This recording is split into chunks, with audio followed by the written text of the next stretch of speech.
సుధారాణి గారిని, ఆమె భర్తని రాజశేఖర రెడ్డి గారిని కలవటం జరిగింది. ముఖ్యంగా సుధారాణి ఒక మహిళ అని చూడకుండా తనకు 2 చిన్నపిల్లలు కూడా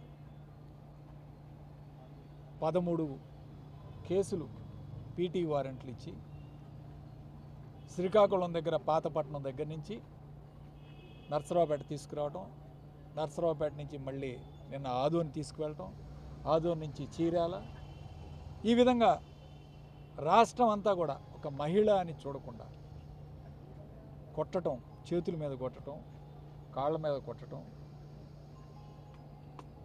ఏం తప్పు చేసింది సుధారాణి అని అడుగుతా ఉన్నాను.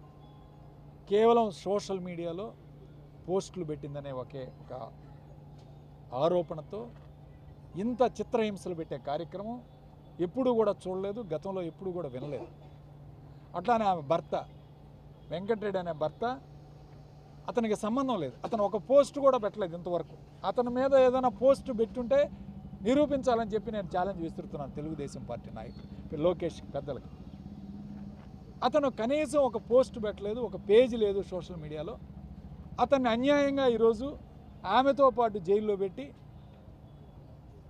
అట్లీస్ట్ ఆ పిల్లల్ని కూడా సంరక్షించుకోకుండా ఇద్దరిని లోపల పెట్టి చిత్రహింసలు పెట్టే కార్యక్రమం చేస్తూ ఉన్నారు. ఈరోజు అందరికీ తెలిసి నవంబర్ 26వ తారీఖు భారత రాజ్యాంగం ఆమోదన దినోత్సవం. భారత రాజ్యాంగం ఆమోదించిన రోజు. ఇలాంటి రోజున మేము సబ్ జైలుకి వెళ్ళి ఈ పరిస్థితులు చూస్తే అసలు భారత రాజ్యాంగం ఈ రాష్ట్రంలో అమలవుతుందా లేదా ప్రజలు ఒకసారి చూడాలి. అంబేద్కర్ గారు రచించిన రాజ్యాంగం నడపట్లేదు ఈ రాష్ట్రంలో. లోకేష్ రచించిన రెడ్ బుక్ రాజ్యాంగాన్ని నడిపిస్తున్నారు.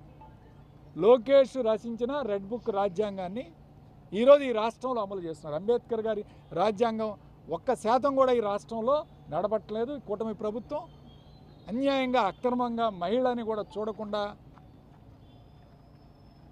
ఎవరికైనా మానవతా దృక్పథాన ఉంటుంది. ఇప్పటిదాకా 2 నెలల నుంచి స్టేషన్ చుట్టూ తిరగటమే తప్ప ఒక రోజు కూడా ఆ అమ్మాయిని ఖాళీగా జైల్లో పెట్టిన రోజు లేదు. ఈ రోజేనంట ఎక్కడికి తీసుకువెళ్ళని రోజు. అందుకే రాజ్యాంగం ఆమోదించింది కదా, అందుకని ఈరోజు వదిలేసినట్టున్నారు. సో ఈ ఒక్కరోజు వదిలేశారు.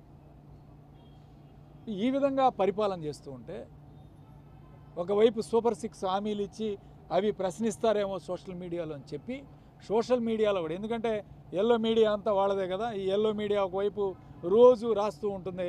చంద్రబాబు నాయుడు చేసినా చేయకపోయినా ఆయన గురించి పెద్ద ఎత్తున రాస్తూ ఉంటారు. ఇక సోషల్ మీడియాలో కూడా ఎవరు మాట్లాడకూడదు. సోషల్